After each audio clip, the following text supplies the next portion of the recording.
This is how I begin. I don't break up my tools right away. I don't have a big plan for how I'm going to take what I need out of the board. I begin by looking at the wood. Each piece of wood is unique in how the grain runs through the wood and how the board is straight or warped.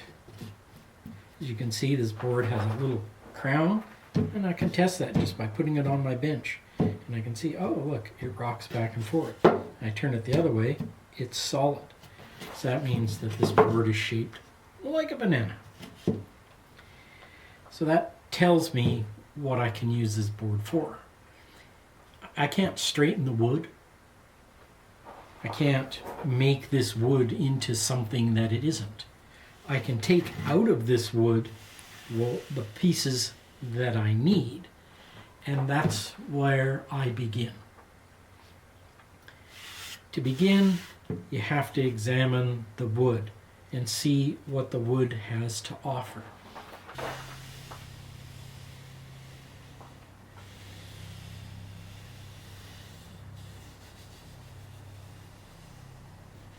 So just at the very beginning, this wood is crowned like that. You can see from this that the crown is a good 1/4 of an inch, maybe 3/8. That means that if I were to flatten that crown out on the sides, I would lose 3/8 of the width on this side. And when I look at this side, I can see that the crown, well, the concavity, convex on this side, concave on this side, is quite a bit less, maybe just over 1/8. So that means I'm going to lose 3/8 off of this side and 1/8 off this side. I'm going to lose a full 1/2 an inch off the height of this board if I plane these down to be flat and square. So if I needed a board that was this long and 3.5 inches tall, I couldn't use this board. However, if I only need 3 inches, then I can use this board. So this is why I begin by looking at the wood. And you can do the same thing for the thickness of the board. You put it on your bench and you rock it.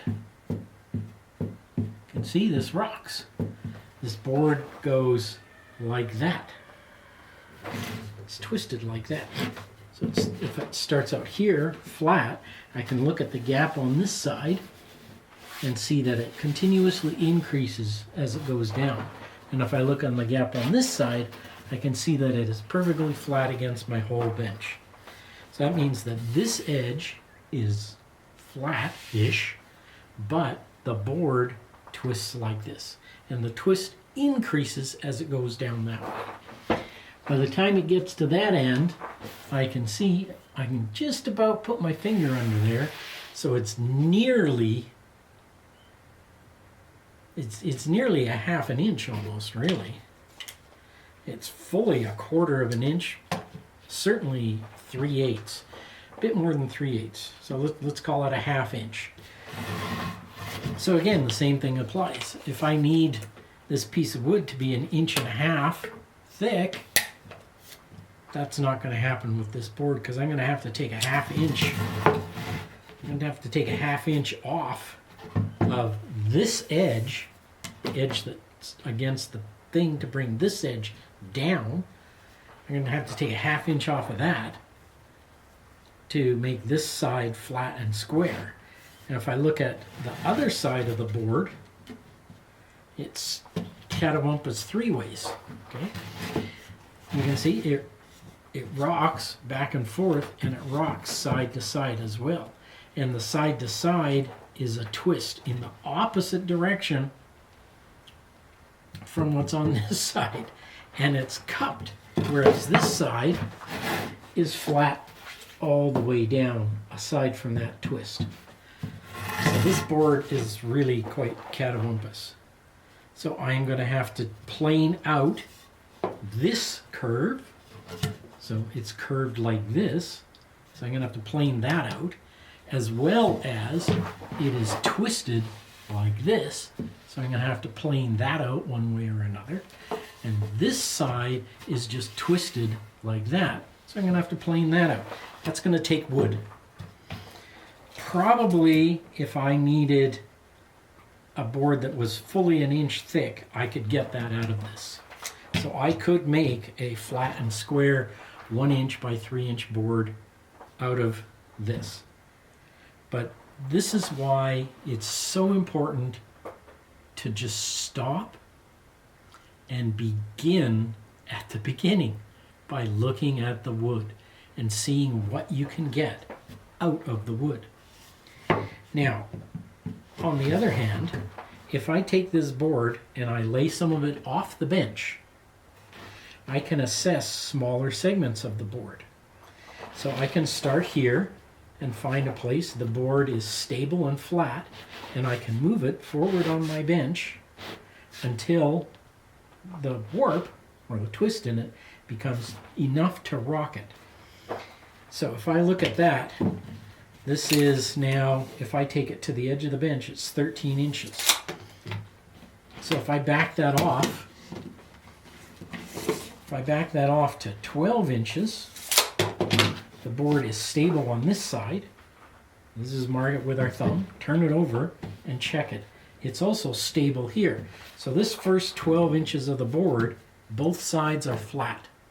We don't know if they're parallel yet, but they're at least flat. So then we stand it up and we can check, yeah, that side for the first 12 inches is flat. Let's check the other side. Yep, that's also flat. So 12 inches of this board, this 12 inches is flat on all 4 sides. I don't know if they're parallel yet, but they probably are. So that would leave me with a 12-inch usable piece of wood here if I needed a large square and flat piece of board. It would leave me enough to be able to plane these sides, all 4 sides to finish, and then I would have a fully usable 12-inch piece of wood. Let's look at the other end. I'm going to do the same thing. I start with it off the bench and I just rock it back and forth and forward and backward. So I'm rocking it this way and I'm rocking it like this. And as soon as it starts to lift here, then I know that I've come into that curvy part. So this is pretty stable right there. So let's just mark it with our fingers, turn it over, same distance down. Yeah, that's still stable. Now let's check the sides.